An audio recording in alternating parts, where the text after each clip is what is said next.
How y'all doing? It's been a minute. Yo, I'm John. Like I told y'all a couple weeks back. Welcome to my podcast. This is the Oracle. You know, I ain't got none of that fancy setup or nothing. I'm doing this off my phone. Like I said, what better time to do it, you know? This is the Oracle where we discuss everything from relationships to religion and the historical significance and how they coincide and tie together and everything in between, Like I said, I'm your host. I'm John. This is my page, React with the Gap.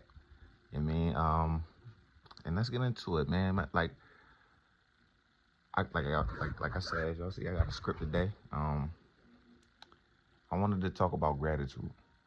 I feel like that's very important, and I'll explain why further along. But I wanted to start off,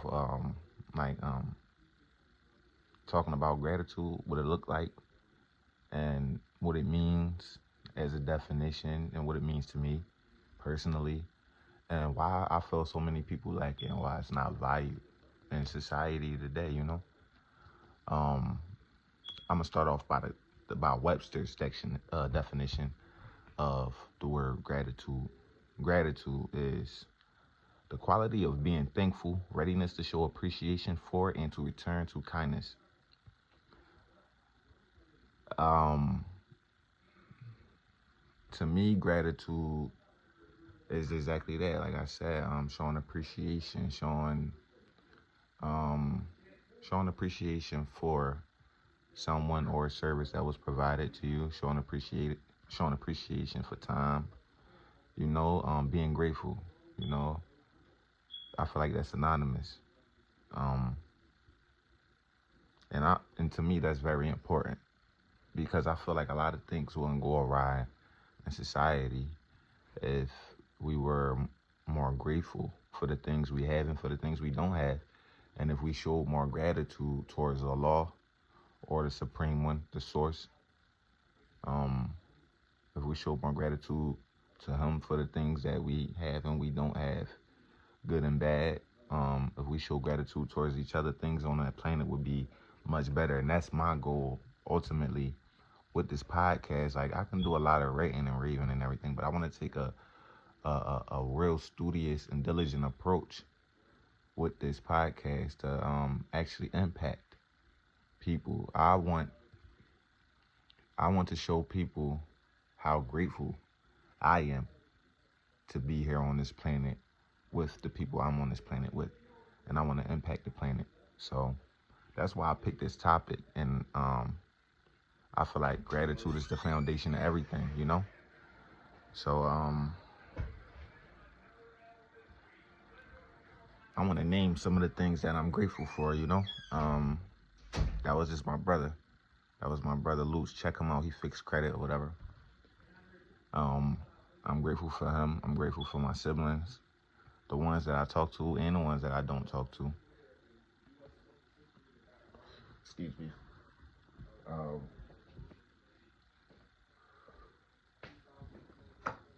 I'm grateful for my mom, because without her, I wouldn't be here. Whether our relationship was good or bad, I'm grateful that we even had a relationship, and I'm alive to experience that. I'm grateful to Allah for my limbs, my eyes, my intellect, because science would say that I'm not supposed to have the intellect, or I'm supposed to be disfigured some way physically, but I'm not. I actually have a great sound mind, if I say so myself. So I'm grateful for that. I'm grateful to just be alive. I lost a lot in the last year. I lost 2 siblings. I'm gonna be transparent with y'all. Neither one of them got to see 30, and in 4 months I'll be 30. So, inshallah, I'm grateful for that. I want to ask y'all, what are some things that you were grateful for? That's my brother Luce. Check him out. New Beginners _ CEO. He fixed credit. What are some things that y'all are grateful for? You know, what are some things that you take for granted? Like, are there any times that you've been ungrateful? You know, I can name 1,000 times where I was ungrateful, and I would be wrong, and I would be lying, and I would be dishonest if I said I don't regret being ungrateful. Like, when I was coming up, I'm 29, right? When I was coming up, I was in foster care for most of my life. I had some mean foster parents, but for the most part, I had some good ones, and a lot of them aren't alive right now, and I treated them so wrong. I was young, you know. I did anything that a teenager would do, and because of my I'm not making excuses or anything, but this is me using using clarity to look back on my past and identify where I went wrong at, so I can prevent making them same mistakes again, and hopefully I can allow you not to make the same mistake too, because I'm sharing my experiences with you. Like, I had this foster parent named Mr. Joe, and he was a good man. You know, he was a good man. I didn't agree with everything he did.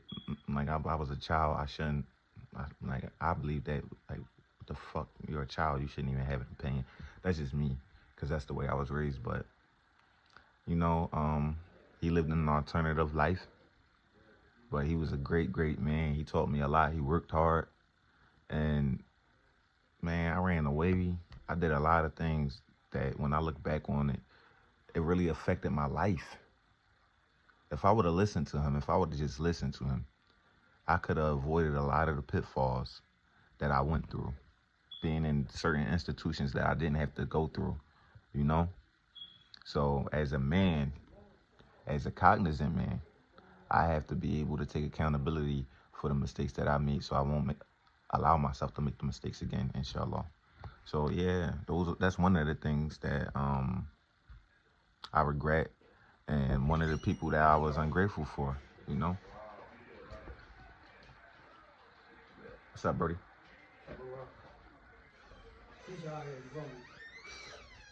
All right, bro. All right. So, yeah. So moving forward, so moving forward,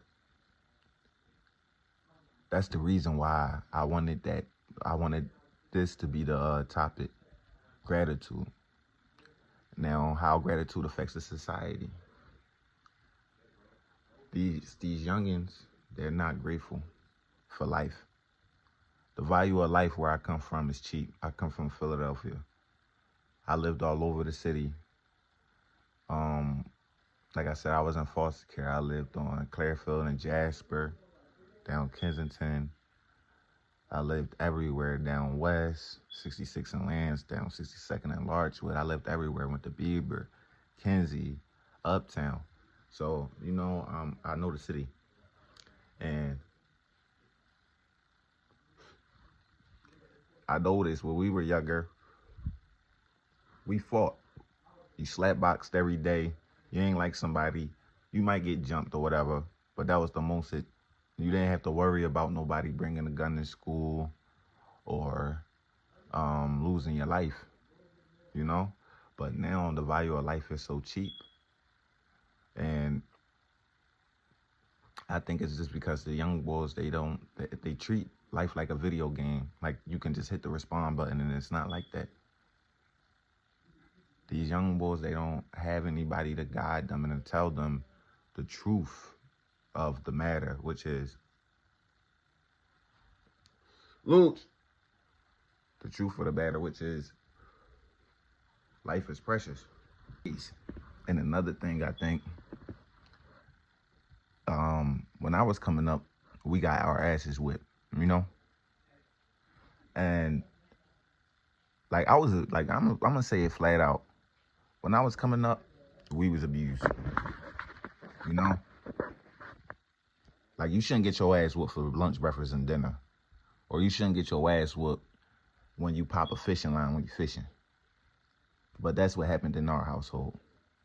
But I am grateful that I did learn some type of discipline. Whether it was overkill or not, I learned discipline. You understand? So when I look at these kids now, I see a lack of discipline. And where I see a lack of discipline is because we don't even hold each other accountable. We don't know how to love each other. There is no such thing as dating anymore. And I'm saying that from experience. There is no such thing as dating in my generation anymore.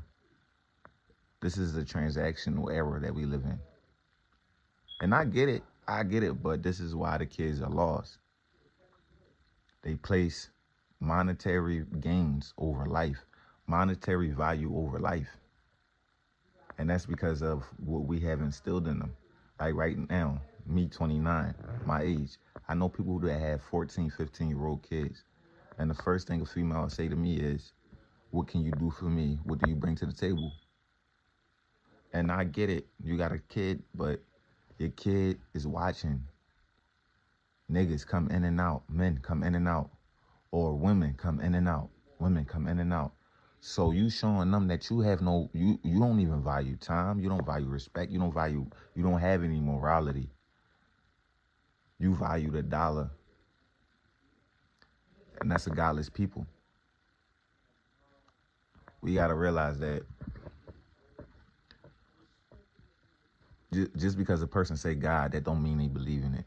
On the back of the dollar bill, it's saying, God we trust. What God are we talking about? It's printed on the cotton that our ancestors had to pluck. You are the slave now. You are the stock that was in bondage. But we don't even know our history, so we have nothing to teach our children. We have nothing to be grateful for because we don't even look at the great history that we have. We don't know that we created the Wi-Fi. We don't know that we created the air conditioner.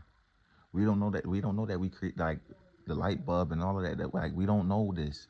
We don't know that we created Hiram Akhet, who they call the Great Sphinx. Or we don't know that we built the mirror and its actual function, what they call the pyramid, or the Tekenu, what they call the obelisk, and what the functions of these megalithic structures were. They'll give you religion, but you can't tell me nothing about Ptah, or you can't tell me nothing about Bas, or Thoth, Jehuti, Asar, Aset, Haru. You understand? You can't tell me anything about your culture. You can't tell me nothing about Tulakan. You can't tell me nothing about Teotihuacan, Quetzalcoatl. You can't tell me nothing about any of our history. You don't know nothing about any of the Buddhas. We don't have any culture to pass down to our children, so we don't value life. We think we just here for this moment, and it's a game. YOLO, you only live once. But we live forever. And we gonna keep on going through this hellfire, and our kids gonna keep on going through this hellfire until we start showing gratitude, looking at each other as reflections. It's sad that we place more value on money and on animals. The white man value a dog more than he value us. And we value each other even less than that. It's sad. It's sad, like, we live in a godless world, man. Like, the same institutions that created politics created religion. And these are all divisive tools. You got left wing and right wing. Birds have wings, right? They got two wings on one bird. It's all one bird. Christianity, Islam. These are all divisive tools. used to keep us away from each other. Man, woman, black man, white man, all of that shit. Our job here is to preserve life, especially us melanated people. We the oldest people on the face of the planet, so with that means we have a responsibility to care for the planet. You know, when you're a child and you're the oldest child, in the black community, the oldest child usually has the responsibility of being the second parent in a single parent home. It's your responsibility to cultivate the children and to help them grow. It's the same thing here. You're the oldest child of the earth, the oldest child of the sun. So it's your responsibility to help the planet grow, to grow the people. And hopefully that's what I can do here. Like I said, I'm gonna get better with this.